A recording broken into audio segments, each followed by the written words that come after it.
Ah, this masterpiece. Its reputation precedes itself.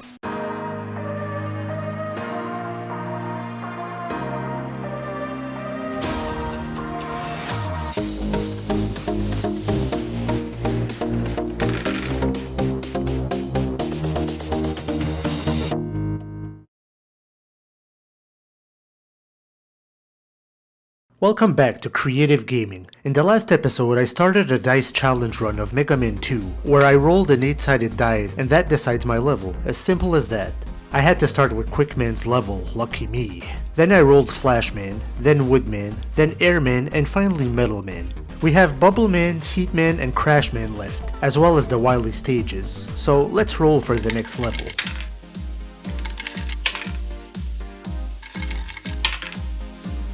Wow, up until now I hadn't rolled any repeat levels, I'll just keep on rolling. Alright, 1. Now we get to Bubbleman's level. Another awesome track. It's very, forgive the pun, bubbly. It's not too difficult to stage, although I hate these platforms here. Once you step on them, they give away after about half a second, but they are spread out a bit far from each other. You have to walk a tiny bit on them to get more distance. Seriously, if you have a friend who's never played Mega Man 2, make them try this level and you'll see how much they struggle at this part. The rest of the level is fun. This giant fish enemy can be a bit difficult for new players. You have to jump aim carefully while it keeps spitting out enemies at you.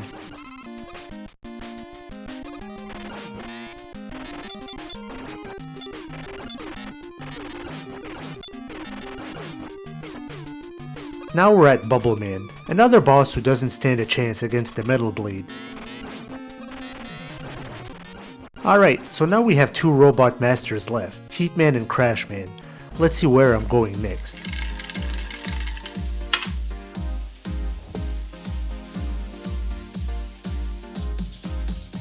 Eight, so we go to Crashman next. This is one of those levels that, if it's your first pick, you'll have a miserable time. This is where some of the game's rough design kicks in. This first part here is fine, it comes a little later in this level. Also, where exactly are we? What is this level? I don't know what this level is supposed to be, these multi-pipe floors and little platforms on rails with the peppy music. Is this some amusement park? Where are we? Anyway, this part is best with the leaf shield or metal blade, otherwise it can be difficult to hit these enemies on screen. And this is where the game has some very poor design. You climb these ladders and this bird drops some egg that scatter into enemies that head to your direction. It's a bit unfair because there isn't much you can do about these little birds that are gonna attack you from an angle that you can't reach them. I'm talking if this is the first level of the game you choose, of course. You have no special weapons, and if you get hit, Mega Man falls off the ladder. And if you hit the bottom of the screen, you go back to the previous screen. I don't know if the developers just expected you to take the hit and move on, but anybody who wants to do a no damage run of this game, if you choose this level first, good luck.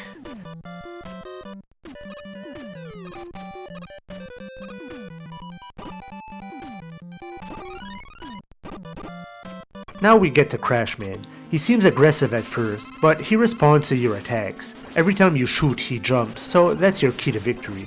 If you have the air shooter, he goes down in a couple of hits. And with that, we're on to the last robot master.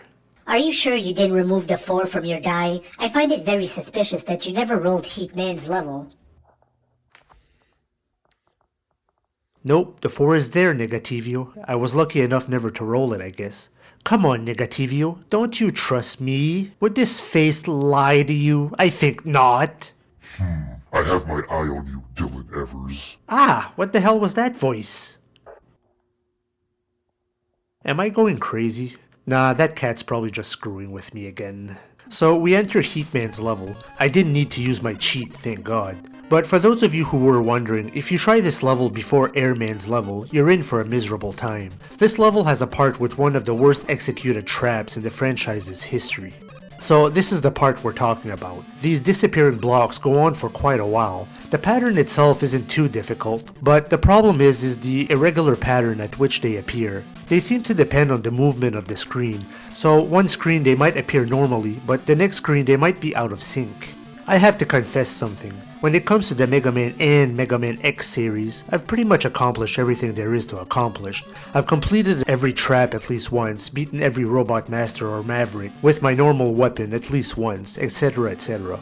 But the one thing I have never accomplished is this block sequence in Heatman's level. It eventually just leaves you stranded in the middle of this pit of lava, and you just fall to your death. I never know if I've pushed the screen forward too much or if I didn't push the screen far enough, but regardless, I have never passed this without the jet. They really should just have scrapped this part. Oh shit, I didn't have enough energy to clear the entire pit? Ugh. The checkpoint is a little far away too. Now I'm gonna have to grind for more weapon energy.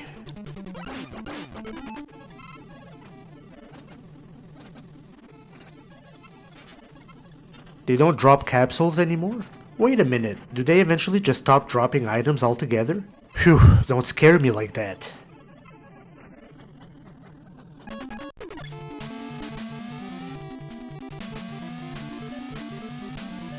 Alright, finally past that dreaded pit. Now Heatman. Very easy if you have the bubble lid, but can be a challenge without it.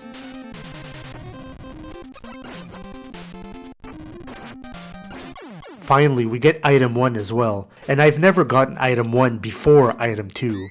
Now we're on to the Wily stages.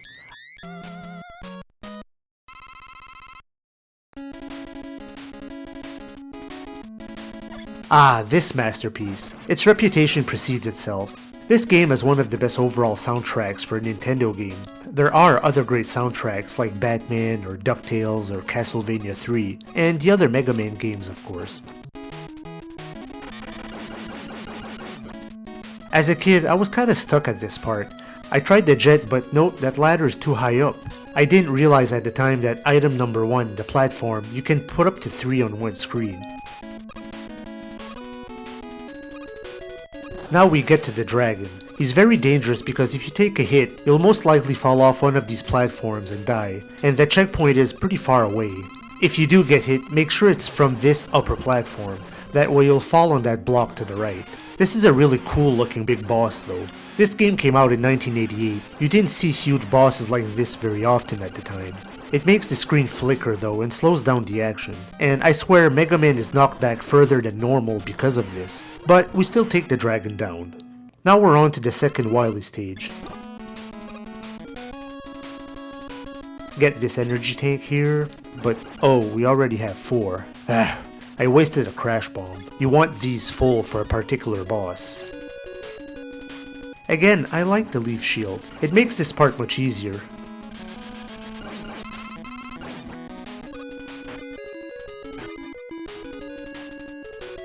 I normally use the time stopper here, but well, I'll try to get through without it.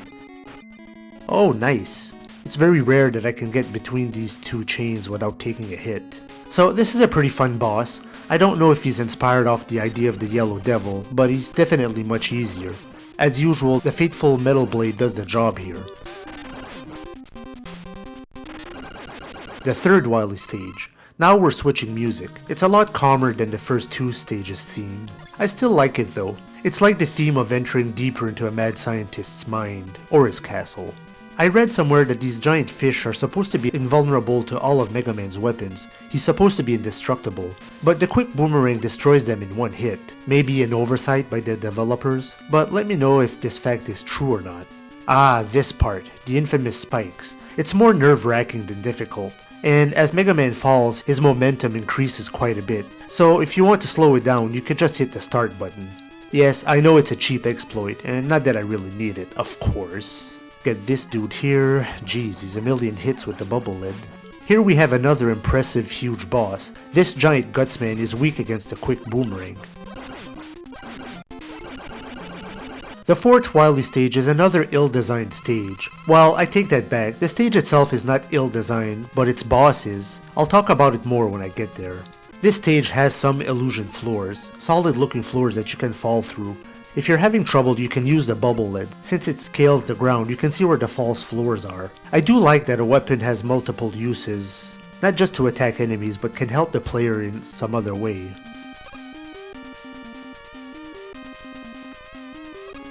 Again, you have to be observant, otherwise you could trap yourself.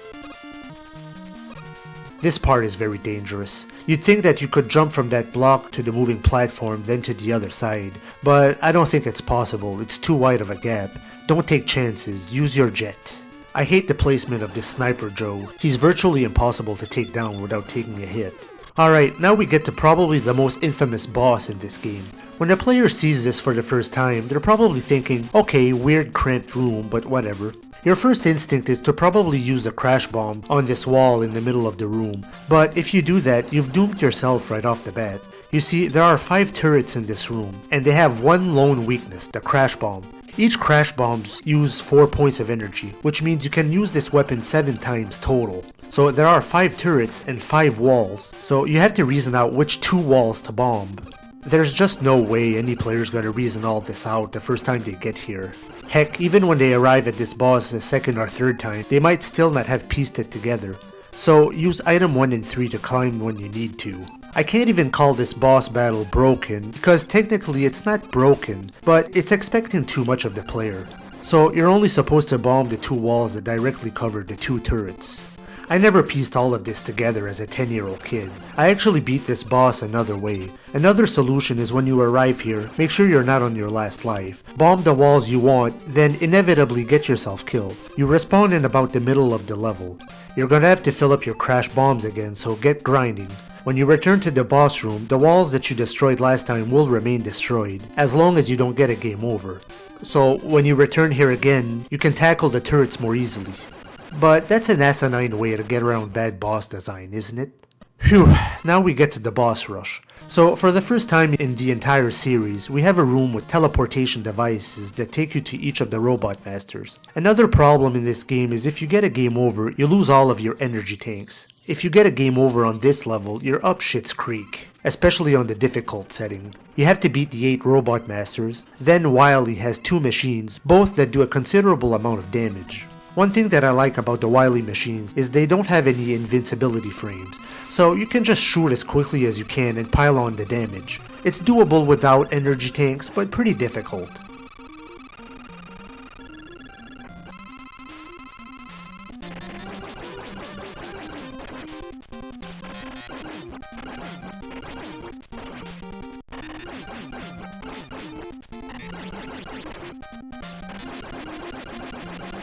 So we get a fake out. While we thought it was the end of the game, but nope, there's one final level, making you feel like you've reached the outside borders of the game. Now we face the final form of Wily. Whatever you do, don't get hit by his body, it hurts for massive damage. The only thing that works is the bubble lead weapon. So the pattern is actually pretty simple. He moves in an 8 formation on its side, or an infinity symbol. The stars give you the impression that he's moving semi-randomly, but he's not. If you don't have energy tanks at this point, you're probably okay, just practice his pattern. And with that, Wily is defeated. Oh wow, Wily can jump even higher than Megaman. Seriously, that's like 30 feet. Wily should be in the Olympics. So we get a nice relaxing cutscene of Megaman walking through with different weather, and now we hear that kick-ass theme from the beginning of the game. And that was Megaman 2.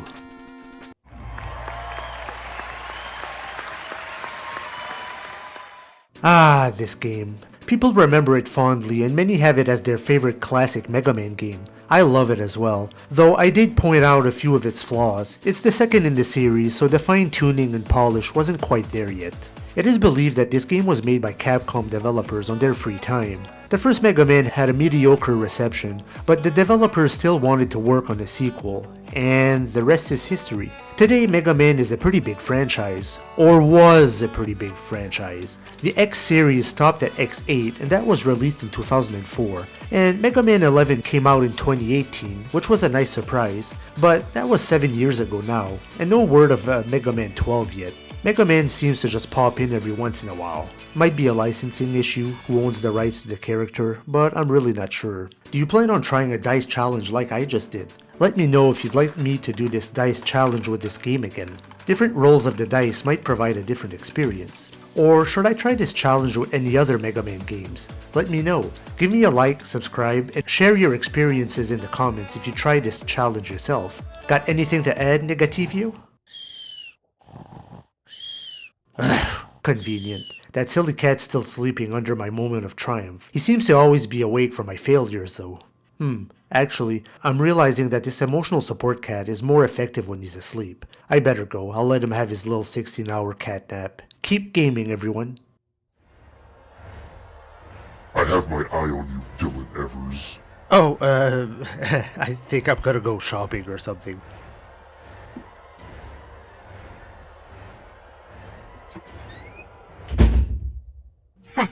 Dylan's easy to mess with.